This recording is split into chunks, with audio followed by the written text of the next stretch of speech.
Hello everyone, welcome to 360 Tamil. இன்னைக்கு இந்த வீடியோல எந்த படத்தோட எக்ஸ்பிளனேஷன் பத்தி பார்க்க போறோம்னு பாத்தீங்கன்னா 2017 வெளியான நாக்சர்னல் அனிமல் அப்படின்ற படத்தை பத்தி தான் பார்க்க போறோம். இந்த படத்தோட பிளாட் என்னன்னு பாத்தீங்கன்னா, ஹீரோயின் இருக்காங்க, அவங்களுக்கு ஒரு புக் வருது. அந்த புக் யார் எழுதியிருக்காங்கன்னு பாத்தீங்கன்னா அவங்களோட எக்ஸ் ஹஸ்பண்ட் தான் எழுதியிருக்காரு. அந்த புக்கை படிக்க படிக்க அவங்களுக்கு டிஸ்டர்பன்ஸா இருக்கு. முழுசா அந்த புக்கை படிச்சாங்களா, எதுக்காக அந்த எக்ஸ் ஹஸ்பண்ட் வந்து இவங்களுக்கு அந்த புக் அமிச்சாங்க அப்படின்றதான் மீதி படம். வாங்க இப்போ ஃபுல் எக்ஸ்பிளனேஷனுக்குள்ள போய் படத்தை பார்ப்போம்.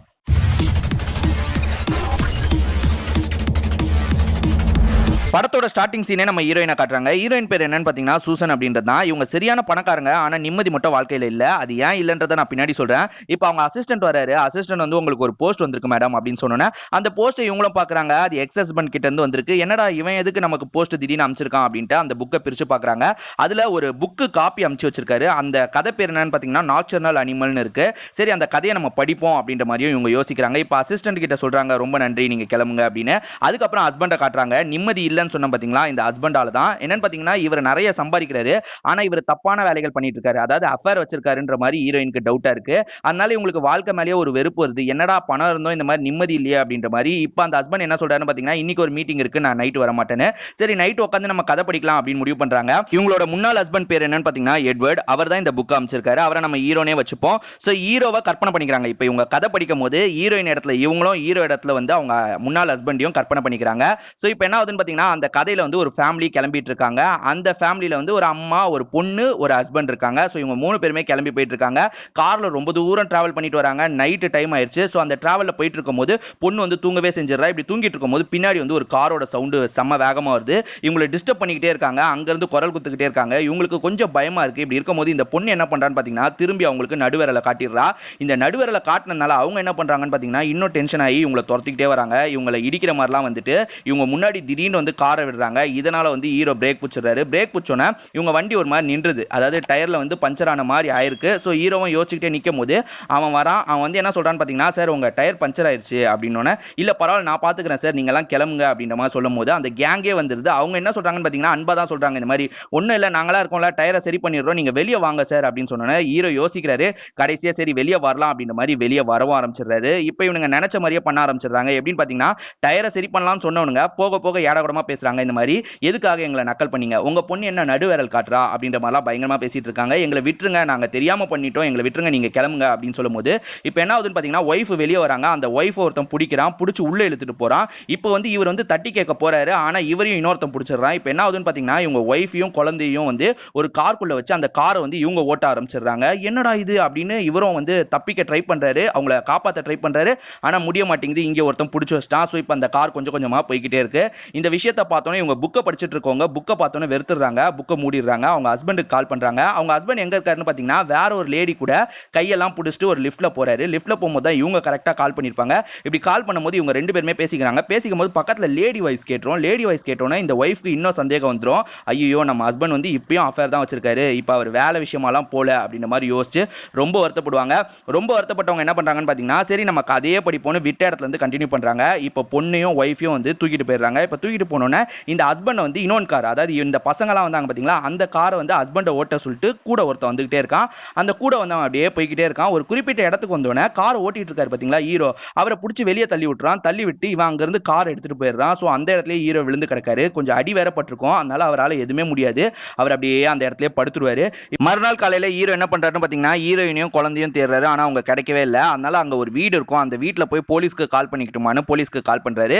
இப்ப போலீஸை மீட் பண்ணி எல்லா விஷயத்தையும் சொல்றாரு. என்னென்ன நடந்துச்சு, இந்த மாதிரி கலாட்டா பண்ணவங்க யாரு, எல்லாத்தையும் சொல்றாரு. அதுக்கு போலீஸ் டீம் என்ன சொல்றாங்கன்னு பாத்தீங்கன்னா, இப்ப போலீஸ்லாம் வேற ஒரு கேஸ்ல லாக் ஆயிருக்கும், அதனால உங்களுக்கு ஒரு டிடெக்டிவ் அப்பாயிண்ட் பண்றோம், அவர் வந்து இந்த மாதிரி போலீஸ்ல இருந்து விலகிட்டாரு, இருந்தாலும் உங்களுக்கு உறுதுணையா இருப்பாரு அப்படின்ற மாதிரி ஒருத்தர் அனுப்பிச்சு வைக்கிறாங்க. அவர் இவரை மீட் பண்றாரு. எங்க இந்த விஷயம்லாம் நடந்ததுன்னு கேட்கிறாரு. அதுக்கு ஹீரோ வாங்க கூட்டு போறேன் அப்படின்னு சொன்னோன்னா அந்த இடத்துக்கு போறாங்க. சோ அந்த இடத்துல போய் தேடி தேடி பாக்குறாங்க. அப்படி தேடி பார்க்கும்போது எந்த ஒரு இதுவும் கிடைக்கல. அப்படியே இந்த போலீஸ் என்ன சொல்றான்னு பாத்தீங்கன்னா, இங்க ஒரு இடம் இருக்கே வாங்க போலான்ட்டு அந்த இடத்துல பாக்குறாங்க. அந்த இடத்துல பாத்தீங்கன்னா ரெண்டு லேடிஸ் இறந்து கிடக்காங்க. அது யாருன்னு பாத்தீங்கன்னா இவங்களோட ஒய்ஃபும் அதுக்கப்புறம் இந்த குழந்தையும் தான். சோ இவங்க ரொம்ப கொடூரமா இறந்து கிடக்காங்க. அதாவது ப்ரூட்டலா ரேப் பண்ணிருக்காங்க அப்படின்ற விஷயம் தெரியுது. அதே மாதிரி மண்டையிலேயே அடிச்சு கொண்டிருக்காங்க அப்படின்றதும் தெரியுது. இப்போ ஹீரோ ரொம்ப வருத்தப்படுறாரு. சம்பந்தப்பட்டவங்களை ஏதாவது பண்ணணும் சார் அப்படின்ற மாதிரி அந்த போலீஸ் கிட்ட சொல்லும்போது, கண்டிப்பா நான் அந்த ஆட்களை சீக்கிரம் பிடிக்கிறேன், சீக்கிரம் பிடிச்சதுக்கு அப்புறம் உங்க முன்னாடி நிறுத்துவேன் அப்படின்ற மாதிரி அவரும் சொல்றாரு. அதுக்கு ஹீரோ, சார் சீக்கிரம் அந்த நாளை எதிர்நோக்கி தான் நான் காத்துட்டு இருக்கேன், சீக்கிரம் இந்த மாதிரி வந்து ஒருத்தனையும் உயிரோட விடக்கூடாது சார் அப்படின்ற மாதிரி ரொம்ப ஃபீல் பண்ணி சொல்றாரு. அதுக்கு உங்களோட ஃபீலிங் எனக்கு நல்லா புரியுது அப்படின்ற மாதிரி ஒரு சொல்லி அமுச்சு விட்டுறாரு. அமுச்சு விட்டோன்னா கொஞ்ச நாள் வந்து அவர் விசாரிக்கிறாரு. விசாரிச்சோன்னே இந்த மாதிரி வந்து சம்பந்தப்பட்டவங்க சிலரை வந்து கைது பண்ணியிருக்கோம், அதுல யாராவது வந்து உங்க ஒய்ஃபை கொன்னவங்களா நீங்க தான் அடையாளம் காட்டணும் அப்படின்னோன்னா அவரும் வராரு. சரி வாங்க சார் காட்டுறேன் அப்படின்னோன்னா உள்ள பாருங்க, நல்லா தெளிவா பாருங்க, இந்த மாதிரி யாருன்னு கண்டுபிடிங்க அப்படின்னு சொன்னோன்னா உள்ள வந்து 4-5 பேரை நிக்க வைக்கிறாங்க. இப்படி 4-5 பேரை நிக்க வச்சோன்னா ஹீரோ ஒவ்வொருத்தரா பாக்குறாரு. அப்படி பார்க்கும்போது இவரை கார்ல கடைசியா ஒருத்தன் கூட்டு போனான் பாத்தீங்களா, அவன் அங்க நிக்கிறான். சோ இவன் தான் சார் என்ன கார்ல கடைசியா கூட்டு போய் தள்ளி விட்டவன் அப்படின்னு ஹீரோ அடையாளம் காட்டுறாரு. இப்ப அவங்கிட்ட கேக்குறாங்க, இவரை தெரிதாடா உனக்கு அப்படின்னோன்னா, இல்ல தெரியலையே, நாங்க நிறைய பேர்கிட்ட இந்த மாதிரியான விஷயங்கள் பண்ணிருக்கோம், அதாவது திருடுற மாதிரியான விஷயங்கள்லாம் நிறைய பேர்கிட்ட பண்ணிருக்கோம், இவனெல்லாம் நான் பார்த்ததே இல்ல அப்படின்றான். ஏன்னா இவன் திருட்டு கேஸ்ல தான் உள்ள இருப்பான். உண்மையை சொல்லி நீ பார்த்தது இல்லையா அப்படின்னும் போது, நான் பார்த்தது இல்ல, உன் ஃப்ரெண்டோட சில பேரை சொல்லு அப்படின்ட்டு ஒரு அட்ரஸை கேட்டு வாங்கிடுவாங்க. அந்த அட்ரஸ்க்கு இவங்க போறாங்க. அது காரணம் என்னன்னு பாத்தீங்கன்னா, இவனோட ஃப்ரெண்ட் லிஸ்ட்ல ஒருத்தனை பார்க்க தான் போவாங்க. அந்த இடத்துல பார்க்கும்போது தான் இந்த முக்கியமான நபரையே கண்டுபிடிப்பாங்க. அதாவது இந்த காரை விட்டு முதல்ல ஹீரோவை இறங்க சொன்னா பாத்தீங்களா, அந்த நபரை பார்ப்பாங்க. அந்த நபர் பாத்தீங்கன்னா அங்க உட்கார்ந்து ரிலாக்ஸா இருப்பான். இவங்கள பார்த்தோன்னா கொஞ்சம் ஓட ஆரம்பிப்பான். ஆனா புடிச்சு கார்ல ஏத்தி கூட்டு போயிடுறாங்க. இப்படி கூட்டு போகும்போது அவங்க கிட்ட விசாரிக்கிறாரு இந்த போலீஸ். இந்த மாதிரி ஹீரோவை தெரியுமா, ஹீரோவை ஞாபகம் இருக்கா, ஹீரோவோட பொண்ணையும் ஒய்ஃபையும் நீ வந்து கொன்றுக்க அப்படின்னு சொன்னோன்னே, நானா, எனக்கெல்லாம் இவனை ஞாபகமே இல்ல அப்படின்னு சொல்றாரு. இந்த டிடெக்டிவும் ஒழுங்கா உண்மையை சொல்லிரு, உண்மையை சொன்னா நான் உன்னை விட்டுருவேன் அப்படின்ற மாதிரிலாம் சொல்றாங்க. ஆனா அவன் எதுவுமே சொல்ல மாட்டான். இப்ப போலீஸ் என்ன சொல்றாருன்னு பாத்தீங்கன்னா, இதெல்லாம் வேலைக்கு ஆகாது, இவனை வேற மாதிரி தான் டீல் பண்ணும் அப்படின்ட்டு ஒரு ரூமுக்கு கூட்டு போயிடுறாங்க. ஒரு ரூமுக்கு கூட்டு போயிட்டு இந்த மாதிரி வந்து அடிச்சு விசாரிக்கலாம் அப்படின்ற மாதிரி இவர் பேசிக்கிட்டே இருக்காரு. நீ இந்த மாதிரி சொல்லனா உன்னை அடிப்பண்டா அப்படின்னா, இல்ல சார் உண்மையிலே எனக்கு தெரியாது, இவனை நான் பார்த்ததே இல்ல அப்படின்னு சொன்னோன்னே ஹீரோ டென்ஷன் ஆயிடுறாரு. என்ன பார்த்தது இல்ல நீ அப்படின்ட்டு அவனை ஓங்கி ஒரு அடி அடிச்சிடுறாரு. ஓங்கி அடிச்சதுக்கு அப்புறம் என்ன ஆகுதுன்னு பாத்தீங்கன்னா, இந்த மாதிரி வந்து போலீஸ்க்கு கால் வருது, நீங்க இந்த மாதிரி ஸ்டேஷனுக்கு வாங்க அப்படின்னு சொன்னா ஸ்டேஷனுக்கு போறாரு. சில விஷயங்கள்லாம் பேசினதுக்கு அப்புறம் ஹீரோ கிட்ட ஒரு விஷயத்த சொல்றாரு. இந்த மாதிரி எனக்கு வந்து ஒரு நோய் இருக்குப்பா, என்னால ரொம்ப நாள் வந்து இந்த கேஸை ஹேண்டில் பண்ண முடியாது, அதுக்குள்ள இவங்களை ஏதாவது பண்ணணும் அப்படின்னா, இப்ப என்ன சார் நீங்க சொல்றீங்க அப்படின்னா, இவங்களுக்கு சட்ட ரீதியா நம்ம தண்டனை வாங்கி தர முடியாதுன்னு மட்டும் எனக்கு தெளிவா தெரிஞ்சிச்சு. ஏன்னா 2 பேருமே குற்றத்தை ஒத்துக்க மாட்டாங்க, ஒத்துக்க வச்சாதான் நம்மளால தண்டனை வாங்கி தர முடியும், அதனால நீ வேற மாதிரி தண்டனை கொடு அப்படின்ற மாதிரி இவர் சொல்றாரு. என்னன்னா நைட் ஒரு இடத்துக்கு வந்து இவங்க 2 பேரையுமே இவர் கூட்டு வந்துடுறாரு. கூட்டு வந்துட்டு ஹீரோ கையில கன்னை குத்துறாரு. நீ மிரட்டி உண்மையை வாங்கிக்கோ, உண்மையை தரலனா இவங்க தப்பிச்சு ஓடுறாங்கன்னு சொல்லி கூட போட்டு தள்ளிடலாம் அப்படின்ற மாதிரி இவர் சொல்லி உட்கார வச்சிருப்பாரு. ஹீரோ கன் பாயிண்ட்ல மிரட்டி அவங்க 2 பேர்கிட்டயுமே உண்மையை ஒத்துக்கோங்க, உண்மையை ஒத்துக்கிட்டா நீங்க தண்டனையோட முடியும், இல்லனா சாவடிச்சிடுவேன் அப்படின்ற மாதிரி சொல்லும் போது அங்க டிடெக்டிவ் வராரு. இவங்களுக்கெல்லாம் டைமே நீ கொடுக்காத, அவங்களை கொன்று அப்படின்ற மாதிரி சொல்லும் போது டிடெக்டிவ்க்கு வந்து இருமல் வருது. அது காரணம் என்னன்னு பாத்தீங்கன்னா, அவருக்கு பயங்கர நெஞ்சுவலி ப்ராப்ளம்லாம் இருக்கும். சோ இப்படி இருமிக்கிட்டே இருக்கும்போது இவங்க 2 பேர் தப்பிச்சு ஓடுறாங்க. உடனே டிடெக்டிவ் என்ன பண்றாருன்னு பாத்தீங்கன்னா, கன்னை என்கிட்ட கொடு அப்படின்ட்டு துரத்திட்டு ஓடுறாரு. ஒருத்தன் ரொம்ப தூரத்துக்கு ஓடிடுவான், ஆனா இன்னொருத்தன் ஓடிட்டு இருக்கும்போது சுற்றுவாரு. சுட்டனால அவன் இறந்தே போயிடுவான். இருந்தாலும் இவருக்கு நெஞ்சு வலி அதிகமா இருக்கும். அதனால நீங்க போங்க சார், மிச்சம் இருக்கிறவனை நான் பாத்துக்கிறேன் அப்படின்ற மாதிரி ஹீரோ சொன்னோன்னே, நீ பத்திரமா பாத்துக்கோ அப்படின்ற மாதிரி சொல்றாங்க.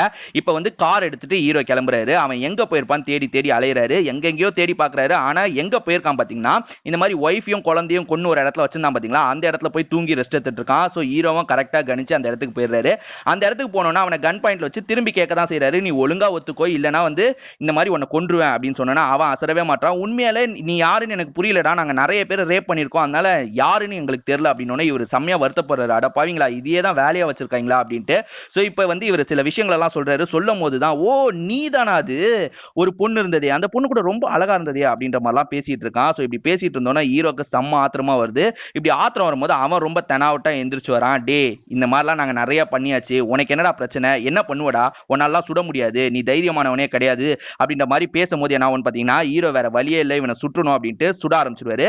சுட்டதுல இவனுக்கு வந்து நெஞ்சில புல்லட் பாஞ்சிரும். அதே மாதிரி இவனும் ஒரு பொருள் எடுத்து ஓங்கி அடிப்பான். அதுல ஹீரோவும் மயங்கி அங்கேயே விழுந்துருவாரு.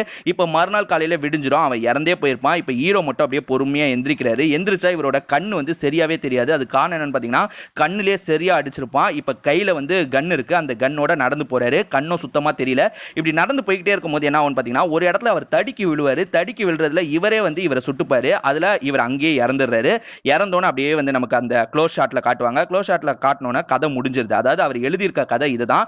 இதை பார்த்தோன்னா அவங்களுக்கு செம்ம டிஸ்டர்பன்ஸா இருக்கு. அதுக்கப்புறம் என்ன பண்றாங்கன்னு பாத்தீங்கன்னா, சரி நம்ம ஹஸ்பண்ட் கூடயே சேர்ந்துடலாம், அதாவது எக்ஸ் ஹஸ்பண்ட் கூடயே சேர்ந்துடலாம் அப்படின்றதுக்காக, எட்வர்ட் நான் கதையை படிச்சேன், ரொம்ப சூப்பரா இருந்தது, இந்த மாதிரி நம்ம மீட் பண்ணலாமா அப்படின்ற மாதிரி இவங்க மெசேஜ் பண்ணிடுறாங்க. மெசேஜ் பண்ணோன்னா சரி படுக்கலான்ட்டு படுத்துட்டு இருக்காங்க. அப்படி படுத்துட்டு இருக்கும் போது இவங்களுக்கு ஞாபகம் எல்லாம் வருது. என்ன ஞாபகம் வருதுன்னு பாத்தீங்கன்னா, எக்ஸ் ஹஸ்பண்டை எப்ப மீட் பண்ணாங்க அப்படின்னு. சோ இவங்க ஒரு இடத்துல சாதாரணமா தான் மீட் பண்ணுவாங்க. மீட் பண்ணோனே 2 பேருமே செம்மையா பழகிடுவாங்க. 2 பேருமே சிரிச்சு சிரிச்சு பேசிட்டு இருப்பாங்க. இப்படி பேசிட்டு இருக்கும்போது ஹீரோயினுக்கு வந்து ஹீரோவை ரொம்ப பிடிச்சிரும், ரொம்ப லவ் பண்ண ஆரம்பிச்சிருவாங்க. இப்போ இவங்களோட அம்மாவை சமாதானப்படுத்தணும். ஏன்னா வந்து இவன் தான் எனக்கு சரியான ஜோடின்னு அவங்க அம்மாவை சமாதானப்படுத்தணும். சரி நான் சமாதானப்படுத்துற வேலையை பார்க்குறேன் அப்படின்ற மாதிரி ஹீரோயினும் சொல்லிடுவாங்க. அப்ப ஹீரோ வந்து பெரிய ஆள்லாம் கிடையாது, ரைட்டிங்ல ஏதாவது சாதிக்கணும்னு ட்ரை பண்ணிட்டு இருப்பாரு. இதை வச்சு அவங்க அம்மா கிட்ட சொல்லுவாங்க, இந்த மாதிரி அவன் ரைட்டர் ஆகணும்னு நினைக்கிறாமா, அதுல சாதிச்சிருவாமா அப்படின்னும் போது அம்மா என்ன சொல்றாங்கன்னா, இல்லம்மா பணக்காரனா பார்த்து நீ கல்யாணம் பண்ணிக்கோ, நம்ம அந்தஸ்துக்கு ஏத்த மாதிரி கல்யாணம் பண்ணிக்கணும் அப்படின்ற மாதிரிலாம் சொல்றாங்க. இல்லம்மா எனக்கு அவனை ரொம்ப பிடிச்சிருக்கு அப்படின்னு சொன்னோன்னே இந்த அம்மா என்ன சொல்றாங்கன்னு பாத்தீங்கன்னா, அப்புறம் உன் விருப்பம், பின்னாடி நீ தான் அனுபவிப்ப அப்படின்ற மாதிரி சொன்னோன்னே ஹீரோயின் என்ன சொல்றாங்கன்னா, இந்த மாதிரி நாங்க பாத்துக்கிறோம் அப்படின்ற மாதிரிலாம் தெனாவட்டா பேசிட்டு வந்துடுறாங்க. வந்ததுக்கு அப்புறம் தான் தெரியுது போக போக இவங்களுக்குள்ள அடிக்கடி சண்டை வருது. ஹீரோ வேணும்ட்டே எல்லாம் சண்டை போட மாட்டாரு. என்னன்னு பாத்தீங்கன்னா, அவரு இந்த ரைட்டிங் ஃபீல்ட்ல எதுவுமே சாதிக்காம இருப்பாரு, பணம் வராது, அதனால இவங்க டென்ஷன் ஆகி கத்துவாங்க, அவரும் கத்துவாரு. இப்போ இவங்க ரெண்டு பேருக்குள்ளயுமே ஒரு விரிசல் விழுந்துரும். இப்படி விரிசல் விழும் போது தான் ஹீரோயின் இன்னொருத்தனை மீட் பண்ணுவாங்க. அது யாருன்னு பாத்தீங்கன்னா, இப்போ ஹஸ்பண்டா இருக்கான் பாத்தீங்களா, அவனை மீட் பண்ணிருப்பாங்க. இப்போ அவன் கூட ஓரளவுக்கு இவங்க அண்டர்ஸ்டாண்டிங்ல வந்திருப்பாங்க. அண்டர்ஸ்டாண்டிங்ல வந்ததுனால சரி இவர் கூட டைவர்ஸ் பண்ணிடலாம், ஏதாவது ஒரு சாக்க வச்சு டைவர்ஸ் பண்ணிடலாம் அப்படின்னு முடிவு பண்ணுவாங்க. இப்போ இவங்களுக்கு ஒரு குழந்தையும் இருக்கும். இந்த குழந்தையை இதுக்கப்புறம் நான் பெத்துக்கலாம் முடியாது, அதுக்கு காரணம் என்னன்னு பார்த்தனா, நீ சம்பாதிக்கவே மாட்ற, சம்பாதிக்காத போது இந்த குழந்தையெல்லாம் வளர்க்க முடியாது, நான் அதனால வந்து அபார்ஷன் பண்ண போறேன் அப்படின்ற மாதிரி சொல்லிட்டு, இதுக்கப்புறம் நீ என் மூஞ்சிலே முடிக்காத, நம்ம டைவர்ஸ் பண்ணிக்கலாம் அப்படின்ட்டு சொல்லிட்டு வந்துடுறாங்க. சொல்லிட்டு வந்து தான் இப்போ இந்த ஹீரோ இருக்காரு பாத்தீங்களா, அதாவது இப்போ இருக்க ஹஸ்பண்ட் கூட சேர்ந்துடுறாங்க. இந்த விஷயத்தெல்லாம் நமக்கு காட்டுறாங்க. இதெல்லாம் அவங்க யோசிக்கிறாங்க எப்படி இந்த ஹஸ்பண்ட் கூட இவங்க சேர்ந்தாங்கன்னு. இப்போ இந்த ஹஸ்பண்டும் துரோகம் பண்ண ஆரம்பிச்சிடுறாரு. அதையும் நமக்கு முன்னாடியே காமிச்சிருப்பாங்க. இப்போ இவங்க அப்படியே யோசிச்சுக்கிட்டே படுத்து தூங்கிட்டு இருக்கும்போது என்ன ஆகுதுன்னு பாத்தீங்கன்னா, இவங்களுக்கு ஒரு மெசேஜ் வருது. அந்த மெசேஜ் பண்ணியிருக்கிறது யாருன்னு பாத்தீங்கன்னா, எட்வர்ட் தான் பண்ணியிருக்காரு. அதாவது எக்ஸ் ஹஸ்பண்ட் தான் பண்ணியிருக்காரு. அவர் என்ன சொல்றாருன்னா, சரி இந்த ஹோட்டலுக்கு வா நம்ம மீட் பண்ணலாம் அப்படின்னு சொன்னோன்னே இவங்க ரொம்ப சந்தோஷப்படுறாங்க. நம்ம திரும்ப ஹீரோ கூடயே சேர்ந்துருவோம் அப்படின்ற மாதிரி ஹீரோயின் ஒரு முடிவு பண்றாங்க. எந்த ஹோட்டலுக்கு வர சொல்லியிருப்பாருன்னு பாத்தீங்கன்னா, மொத டைம் இவங்க மீட் பண்ண ஹோட்டலுக்கு தான் வர சொல்லியிருப்பாரு. இப்போ ஹீரோயினும் வந்து ப்ராப்பரா ரெடி ஆயிட்டு அங்க கிளம்புறாங்க. அங்க கிளம்பி 1 மணி நேரம் வெயிட் பண்றாங்க, 2 மணி நேரம் வெயிட் பண்றாங்க, 3 மணி நேரம் வெயிட் பண்றாங்க. ஆனா ஹீரோ கடைசி வரைக்கும் வரல. இதோட இந்த படத்தை முடிச்சிருவாங்க. சரி இந்த படத்துல என்னதான் சொல்ல வராங்க அப்படின்றது தான் ரொம்ப முக்கியம். என்னன்னு பாத்தீங்கன்னா, முத இடத்துல எட்வர்டை இவங்க எதுக்காக விட்டு வந்தாங்க அப்படின்னு பாத்தீங்கன்னா, பணம், அதுக்கப்புறம் வந்து நம்ம வாழ்க்கை நமக்கு மட்டும் நல்லா இருக்கணும்ன்றதுக்காக விட்டு வந்துட்டாங்க. இப்போ அவர் எந்த அளவுக்கு பாதிக்கப்பட்டிருப்பாரு, அதாவது ஒய்ஃபும் குழந்தையும் நம்மளுக்கு இல்ல அப்படின்னு ஆனதுக்கு அப்புறம் அவர் எவ்வளவு வலி அனுபவிச்சிருக்காரோ அந்த வலியை ஒய்ஃப் அனுபவிக்க வைக்கணும் அப்படின்றதுக்காக ஒரு கதை எழுதுறாரு. அந்த கதையும் வந்து இந்த இன்சிடென்ட்டோட ரிலேட் பண்ணி தான் அவர் கதையை எழுதியிருப்பாரு. அந்த கதையை இவங்க படிச்சோன்னே இவங்க என்ன பண்றாங்கன்னு பாத்தீங்கன்னா, இப்போ இவங்களோட லைஃப் சரியா இல்ல, திரும்பி நம்ம ஹஸ்பண்ட் கூடயே சேர்ந்துடலாம் அப்படின்னு ஒரு முடிவு பண்றாங்க பாத்தீங்களா. அந்த முடிவு பண்ணோம்னா அவங்க அந்த இடத்துக்கு வரும்போது இந்த வலியை நம்ம உணர்த்தணும், அதுக்கு இந்த இடத்துல நம்ம போக கூடாது அப்படின்ற மாதிரி வலியை உணர்த்தியிருக்காரு. சோ இது ஒரு ரிவெஞ்ச் படம்னு கூட சொல்லலாம். சோ இதோட முடிச்சிருவாங்க. இந்த படம் உங்களுக்கு பிடிச்சிருக்கும் நம்புறேன். இந்த வீடியோ உங்களுக்கு பிடிச்சிருந்தா லைக் பண்ணுங்க, கமெண்ட் பண்ணுங்க, மறக்காம 360 தமிழ் சேனலை சப்ஸ்கிரைப் பண்ணுங்க.